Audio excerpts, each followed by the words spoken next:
তিন আত্মীয়র কাছে কখনো হাত পাতবেন না। ভুলেও এই তিন ধরনের আত্মীয় স্বজন যারা আছে তাদের কাছে কখনো হাত পাতবেন না, তাহলে আপনার মান সম্মান নষ্ট হয়ে যাবে এবং আপনার ব্যক্তিত্ব নষ্ট হয়ে যাবে, আপনার মূল্য কমে যাবে।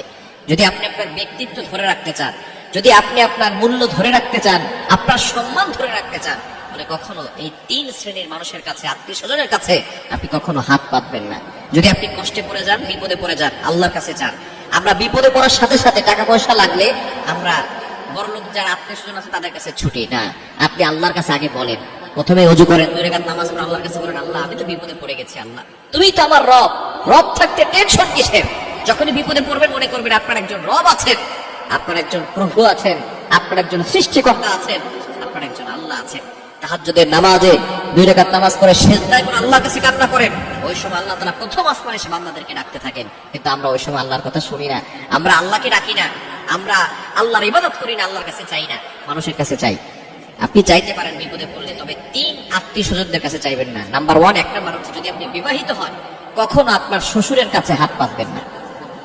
মনে রাখবেন, আপনি যদি আপনার শ্বশুরের কাছে হাত পাতেন তাহলে আপনি নিজেও ছোট হবেন, আপনার ওয়াইফ যিনি আছেন সেও কিন্তু ছোট হবে। কেননা প্রত্যেকটা মেয়েই চায় তার বাবা মাকে বোঝাতে চায় যে আমি আমার সংসারে ভালো আছি, আমি আমার সংসারে হ্যাপি আছি, সুখে আছি। কিন্তু যখন আপনি জামাই হয়ে শ্বশুরের কাছে হাত পাততে যাবেন তখনই কিন্তু আপনি ছোট হবেন, আপনার স্ত্রীও ছোট হবে। এজন্য 1 নাম্বার হচ্ছে, বিবাহিত হলে আপনি আপনার শ্বশুরের কাছে কখনো হাত পাতবেন না। নাম্বার 2, দ্বিতীয় নাম্বার হচ্ছে, আপনি কখনো আপনার বোনের বাড়ি, বোনকে যেখানে বিয়ে দিয়েছেন সেই বোনের বাড়িতে অথবা বোনের জামাইয়ের কাছে কখনো হাত পাতবেন না।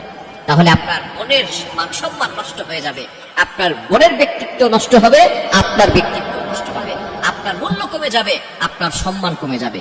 বোনের বাসায়, বোনের বাড়িতে অথবা বোনের জামাইয়ের কাছে কখনো হাত পাতবেন। যদি টাকার বেশি প্রয়োজন হয় তাহলে আপনি আপনার ভাই যারা আছে তাদের কাছে হাত পাততে পারেন, তারা এটা কিছু মনে করবে না।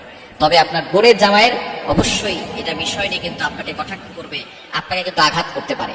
এবং 3 নাম্বার, যদি আপনি বিয়ে করে থাকেন, বিয়ের পরে আপনি কখনো বাবা মায়ের কাছে হাত পাতবেন না অথবা আপনার ভাইয়ের কাছে হাত পাতবেন না, তাহলে আপনার ব্যক্তিত্ব নষ্ট হবে এবং আপনার সম্মানও কমবে, আপনার স্ত্রীর সম্মানও কমে যাবে। মনে রাখবেন, যেই ঘরের সন্তানরা ইনকাম করে না, বিয়ের পরেও বাবা মার কাছে হাত পাতে, সেই সন্তানের সম্মান তো নষ্ট হয়, সেই সন্তান, সেই ছেলের স্ত্রী যিনি আছে তার সম্মান সেই বাড়িতে আর থাকে না। এজন্য অবশ্যই প্রচুর ইনকাম করেন, অক্লান্ত পরিশ্রম করেন, অক্লান্ত পরিশ্রম করে তারপরে আপনি আপনার পরিবারের কাছে কিছু দেওয়ার চেষ্টা করেন। মনে রাখবেন, নেওয়ার থেকে দেওয়ার হাতটাকে আল্লাহ বেশি পছন্দ করেন। সব সময় চিন্তা করবেন, আল্লাহর কাছে দোয়া করবেন, আল্লাহ আমাকে যেন কখনো কারো কাছে হাত পাততে না হয়, আমি যেন সবসময় মানুষকে দিতে পারি। কারণ নেওয়ার হাত থেকে দেওয়ার হাতটা অতি উত্তম। আপনি আল্লাহর কাছে বেশি বেশি করে দোয়া করবেন। দারিদ্রতা থেকে আল্লাহর কাছে বাঁচার জন্য দোয়া করবেন, আল্লাহুম্মা ইন্নী আসআলুকাল হুদা ওয়াত তুকা ওয়াল আফাফা ওয়াল গিনা। এই দোয়া বেশি বেশি করবেন, আল্লাহুম্মা ইন্নী আসআলুকাল হুদা ওয়াত তুকা ওয়াল আফাফা ওয়াল গিনা।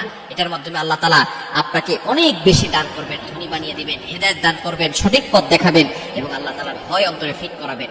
এজন্য দারিদ্রতা থেকে বাঁচার জন্য এই দোয়াটা বেশি বেশি করবেন এবং এই শ্রেণীর মানুষের কাছে কখনো হাত পাতবেন না, তাহলে আপনার ব্যক্তিত্ব নষ্ট হয়ে যাবে।